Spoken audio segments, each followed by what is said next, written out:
बाबा का इतिहास, drug dealer से कनेक्शन,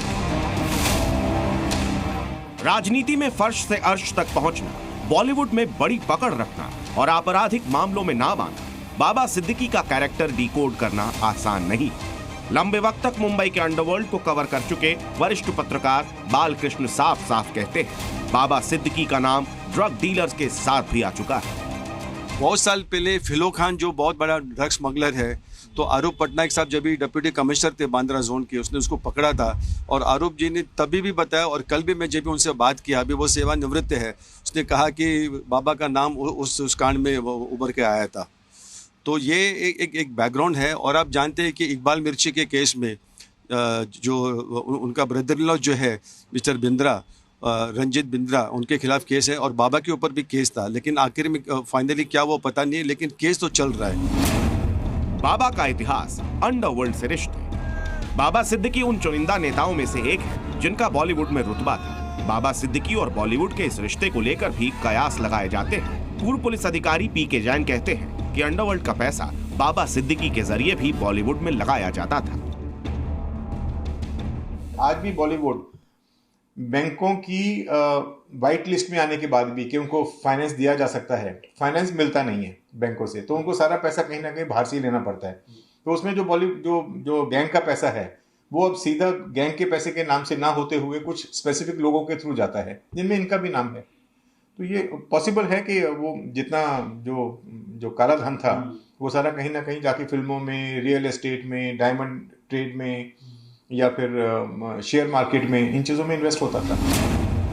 बाबा का इतिहास, अवैध घुसपैठियों को बसाना। बाबा सिद्दीकी की पकड़ मुंबई के बांद्रा में थी। बांद्रा को मुंबई में संवेदनशील इलाका माना जाता है। इस इलाके में जमीन की कीमत भी ज्यादा है। कहते हैं अगर किसी बिल्डर को बांद्रा या उसके नजदीकी इलाकों में कोई प्रोजेक्ट बनाना होता था तो उसे बाबा सिद्दीकी की रजामंदी लेनी पड़ती थी।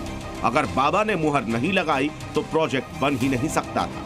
और बांद्रा में पकड़ बनाने के लिए बाबा सिद्दीकी ने बांग्लादेशी और रोहिंग्यों को भी मुंबई में लाकर बसाया था। जो इलीगल बांग्लादेशी जो माइग्रेंट्स है उनको वहाँ पे बसा गया था। आशीष शेलार बांद्रा का जो एमएलए है, sitting MLA Bharatiya Janata party का, जो वहाँ का प्रेसिडेंट भी है, बॉम्बे का प्रेसिडेंट है, उसने कितने बार बांद्रा पुलिस को कंप्लेंट किया, आप ये जो रोहिंग्या है या बांग्लादेश आप इनको हटाइए, अभी तक कोई एक्शन नहीं लिया। एक वोट बैंक सा उसने वहाँ पे बना दिया था। चर्चा है कि सलमान खान की नजदीकियों की वजह से बाबा सिद्दीकी की हत्या की गई, लेकिन कुछ लोग मानते हैं कि जमीन विवाद या फिर किसी और वजह से भी बाबा सिद्दीकी का मर्डर किया गया। मैं ब्लाइंडली इस चीज को फॉलो करने के लिए तैयार नहीं कि ये सिर्फ सलमान से नजदीकी का मामला था और उसकी वजह से ये हत्या की गई। ये बिल्कुल मानने लायक बात नहीं है। बाबा सिद्दीकी का मर्डर आज मुंबई की सबसे बड़ी मिस्ट्री बन चुका है। इस हत्या का राज जब खुलेगा तब ही पता चलेगा कि बाबा सिद्दीकी को गोली क्यों मारी गई, किसके कहने पर मारी गई। अंकुर त्यागी, मुंबई, जी मीडिया।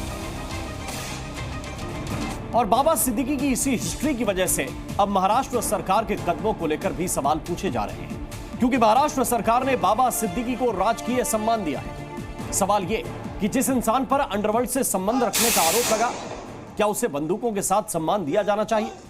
क्या राजनीतिक मजबूरियां इतनी बड़ी होती हैं कि एक ऐसा शख्स जिस पर ड्रग डीलर से संबंध रखने के आरोप हो, उसके लिए राजकीय सम्मान का आयोजन होना चाहिए?